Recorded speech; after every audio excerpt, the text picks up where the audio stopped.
మనం ఎవరం అర్థమవుతుందా? ఎవరికి వాళ్ళు ప్రశ్న వేసుకోవాలి. మనం ఎవరం? ఈ లోకంలోకి మనమేమొచ్చామా? ఏదైనా ఒక అతీతమైనటువంటి శక్తి ఎవరైనా మనని పంపించారా? అర్థమవుతుందా? ఆలోచించాలి. మనమే వచ్చామా? వాళ్ళు ఎవరో కొంతమంది నాస్తికులు కానీ కొంతమంది నోటితోలో ఏమంటారంటే అమ్మా నాన్న పెళ్లి చేసుకుంటే మనం పుట్టినమని అంటారు. అది తప్పు మాట, అవునా కదా?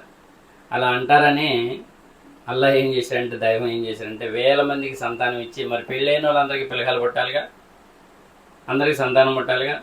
అందిందా సంతానం అందరికీ? అందులో మరి వాళ్ళకి ఆపిందెవరు, వీళ్ళకి ఇచ్చిందెవరు?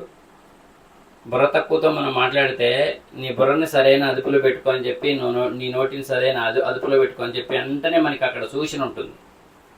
ఆ సూచన మనం తెలుసుకోకపోతే అది మన కర్మ, అవునా కదా? కాబట్టి అసలు మనం ఎవరు? మనల్ని ఇలాగా సృష్టించిన వాడు ఎవరు? అర్థమవుతుందా? ఎక్కడ సృష్టించాడు? ఈ సృష్టి ఏంటి? ఈ సృష్టిలో మన ప్రమేయం ఏమైనా ఉందా? మనం రావటానికి ముందే, ఇప్పుడు ఇళ్లలో పోవడానికి ముందు మంచిగా ఫ్లోరింగ్ లాగి, మంచిగా స్లాబ్ వేసి, మంచిగా సీలింగ్ పెట్టి, మంచిగా లైటింగ్ పెట్టి, మంచిగా ట్యాబులు, వంటగది అన్నీ ఏర్పాటు చేసి, స్విచ్లు అన్నీ పెట్టేసి, అర్థమవుతుందా, అన్నీ రెడీ చేసిన తర్వాత గృహప్రవేశం చేస్తా.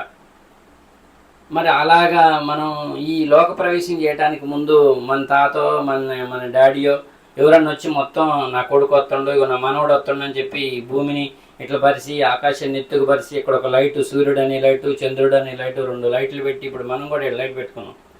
ఇలాగా పెట్టి ఆ తర్వాత మనని తీసుకొచ్చారా? తీసుకురాలేదు కదా. మరి ఎలా వచ్చాము? ఎవరు తీసుకొచ్చారు? ఎందుకు తీసుకొచ్చారు? ఇన్ని వేల రకాల జీవరాశుల్లో మానవుడు స్పెషల్, అవునా కదా? మానవుడి కోసమే ఈ లోకం. ఈ లోకం లేకపోతే మానవుడు లేడు, మానవుడు లేకపోతే ఈ లోకానికి అర్థం లేదు, అవునా కదా? ఇక్కడ మనం తెలుసుకోవాల్సిన విషయం ఏంటంటే, నన్ను సృష్టించిన వాడు ఒక మహత్తరమైన శక్తి సంపన్నుడు. ఆయన్ని దైవం అంటారు, తెలుగులో చెప్తే, అరబీలో చెప్తే అల్లా అంటారు. ఆయన నన్ను పంపించడానికి ముందే ఇక్కడ చూడండి ఒక్కసారి, పంచమహాభూతాలు ఉన్నాయి. పంచమహాశక్తి గల భూతాలు ఏంటో చెప్పండి ఒకసారి చెప్పండి. నా అన్ని ప్రశ్నలే ఉంటాయని చెప్పాను. భూమి, ఆకాశం, నీరు, నిప్పు, గాలి.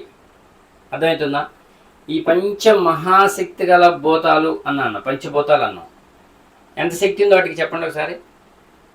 ఇది తెలుసుకుంటేనే మనిషి అల్లా పట్ల, ఆ దైవం పట్ల తన బాధ్యతని గుర్తించుతాడు. విషయం అర్థమైందా? ఇది తెలుసుకుంటేనే గుర్తించుతాడు. ఇప్పుడు భూమికి ఎంత శక్తి ఉంది చెప్పండి ఒకసారి. గుండ్రంగా తిరుగుతూ ఉంది, తమ చుట్టూ తాను తిరుగుతుంది. తమ చుట్టూ తాను తిరగడానికి 24 hours పడుతుంది. దీన్ని ఎవరు తిప్పట్లేదు. ఎవరు తిప్పుతున్నారు? ఒకే ఒక్క దైవం తిప్పుతున్నాడు. మనుషులు ఎవరు తిప్పట్ల. మీ తాత సైకిల్ దొక్కి, కారు నడిపి, విమానం నడిపి, వాళ్ళు ఉన్నారు కదా, విమానాలు నడిపే వాళ్ళు ఈ భూమిని నడపట్ల. విమానం నడిపేవాడు మా అయితే 1000-1200 కిలోమీటర్ల స్పీడే పోతాడు, అర్థమవుతుందా? బండి నడిపేవాడు 50-60 స్పీడ్ పోతాడు. కారు నడిపేవాడు 100-120 స్పీడ్ పోతారు. కానీ భూమి తన చుట్టూ తాను తిరిగేటటువంటి స్పీడ్ ఎంతో తెలుసా? 1000 మైళ్ళ స్పీడ్ అనుకుంటా. ఎంతండి? 1000 మైళ్ళ స్పీడ్ అంటే చిన్న విషయం కాదు అది. మరి ఎవరు తిప్పుతున్నారు దాన్ని? అలా తిరగకపోతే ఈ రోజు పగలు రాత్రులు ఒక రోజు గడవదు, మనకి ఒక రోజు అవ్వదు, అర్థమవుతుందా? అలాగే సూర్యుని చుట్టూ తిరుగుతూ ఉంటుంది. సూర్యుని చుట్టూ తన చుట్టూ తాను తిరుగుతూ, సూర్యుని చుట్టూ తిరుగుతూ ఉంటుంది. ఈ భూమి ఇలా తిరుగుతుంది కానీ ఎక్కడ కూడా కదలికలు మనకి కనరావట్లేదు. మరి భూకంపాలు అలాగొచ్చి కొద్దిగా ఏమైనా కదిలిందనుకో, మనిషి ఏమంటాడు? ఇప్పుడు ఉదాహరణకి పెద్ద బిల్డింగ్లో ఉన్నాడు, పెద్ద బిల్డింగ్లో ఉండి భూకంపం వచ్చి ఆడ కదులుతుంది, నాకేం కాదు అని ధైర్యంగా ఉంటాడా?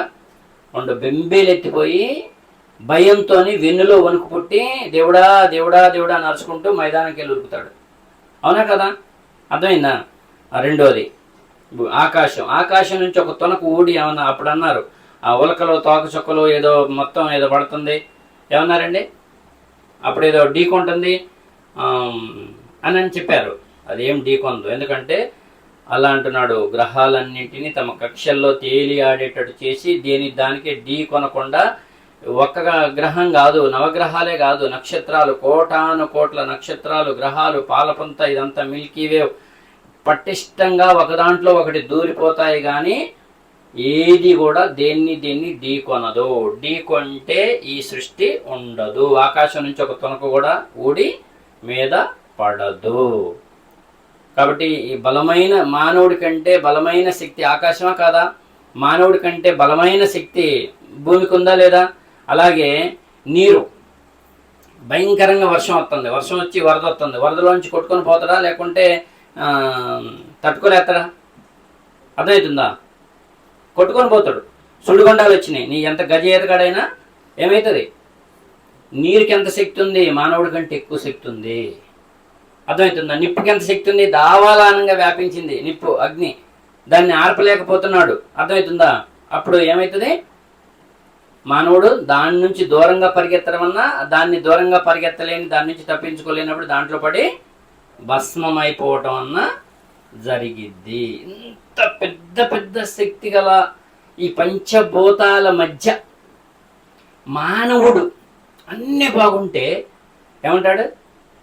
నా అంత మనగాడు లేడు అంటాడు. అర్థమవుతుందా? కొద్దిగా బలంగా ఉన్నాడు, కొద్దిగా తెలివిగా ఉన్నాడు, నా అంత మనగాడు లేడు అంటాడు. నేనేంటో తెలుసా? నాకెంత బలం ఉందో తెలుసా? మా నాన్న ఎవరో తెలుసా?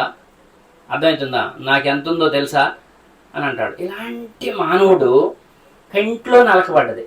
ఏమైందండి? నడిచిపోతున్నావు లేదా బండి మీద పోతున్నావు, ఏమైంది? కంట్లో నలుసు పడ్డది. తట్టుకోలేస్తాడా? చిన్న నలిసేగా, నన్నేం చేస్తుందని వెళ్ళలేస్తాడా? వెళ్ళలేడు. ఆడిపోతాడు. ఎవరికైనా కంట్లో నలకబడదు ఎక్కడ? ఒకసారి చేస్తాను కంట్లో నలకబడ్డా, నాకైతే చాలాసార్లు పడదు. కన్ను తెరిచారు అప్పుడు మీరు? కన్ను అద్దం ముందు పోయో ఎదుటి వాళ్ళ దగ్గర పోయి నలకది అన్నదాకా ఆడిపోతాడు. కాల్లో ములిగుచ్చుకుంది ఎవరికన్నా? కాల్లో ములిగుచ్చుకున్నా తట్టుకోలేడు, కంట్లో నలకబడ్డా తట్టుకోలేడు. అర్థమవుతుందా? అతి బలహీనుడు. అర్థమవుతుందా? ఆకలి తింటే పొద్దుపూట తినలే, మధ్యాహ్నం తినలే, సాయంత్రం తినలే, అర్థం 2 రోజులు అన్నం తినలే. నేను ఏదైనా చేయలేస్తా, నాకు బలం ఉంది, నా బలంతో నన్ను అంటాడా? అనలేడు. బలహీనం అయిపోతాడు. ఈ సెల్ ఉంది, దీనికి ఛార్జింగ్ పెట్టాలి. అర్థమవుతుందా? ఫుల్ ఛార్జింగ్ మొత్తం అయిపోయింది, దిగిపోయింది, జీరోకి వచ్చింది, స్విచ్ ఆఫ్ అయిపోయింది. ఇది పనిచేస్తుందా? మనిషి కూడా అంతే. 2 రోజులు 3 రోజులు అన్నం తినలేదంటే ఇదేమో వెంటనే అయిపోద్ది, మనిషికి కొద్దిగా డౌన్ అయిపోతుంది. ఇంత బలహీనుడికి అర్థమవుతుందా? పొద్దుపూట ఆకలి అయితే అన్నం తినలేకపోతే ఏం చేయలేడు, ముందు అన్నం తినలాగు అని అంటాడు. నిద్రపోతుంటే 2 రోజులు 3 రోజులు నిద్ర లేదు, అది బిజీగా ఉండి, తర్వాత నిద్రపోకుండా ఏదైనా పని చేయలేస్తాడా? నువ్వు నిద్రపోయేలా చేశాడు, నువ్వు పని చేసుకునేలా చేశాడు, నువ్వు నిలబడేలాగా చేశాడు, నీకు ఆకలి అయ్యేలా చేశాడు. అర్థమవుతుందా? నీకు దాహం అయ్యేలా చేశాడు. పంచమహాభూతాల శక్తిలో నుంచి కొంచెం తీసుకొని పంచేంద్రియాలతో ఈ శరీరాన్ని తయారు చేశాడు. ఎవరు? అల్లాహ్ సుబ్హానహు వ తఆలా. అరబీలో చెప్తే, ఆ దైవం తెలుగులో చెప్తే అర్థమవుతుందా? చేసి సృష్టి అంతా ఒక ఎత్తు. అర్థమవుతుందా?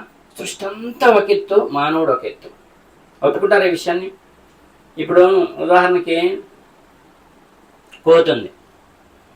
కోతి అద్దం చూసింది, 2 సార్లు 3 సార్లు అద్దం చూసుకుంది. అబ్బా ఏమంటారు అందరూ?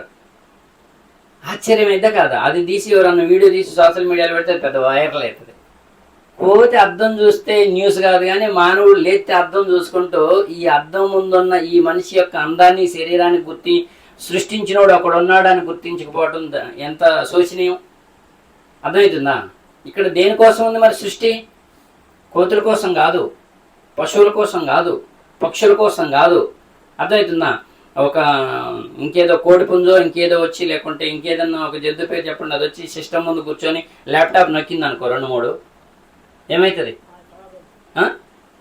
అది ఖరాబ్ కావటం కాదు, నొక్కితే అది పెద్ద న్యూస్ అవుతుంది. ఏదో 2-3 ఇటు నొక్కగానే ఏదైనా క్లిప్లు వచ్చినాయి అనుకో.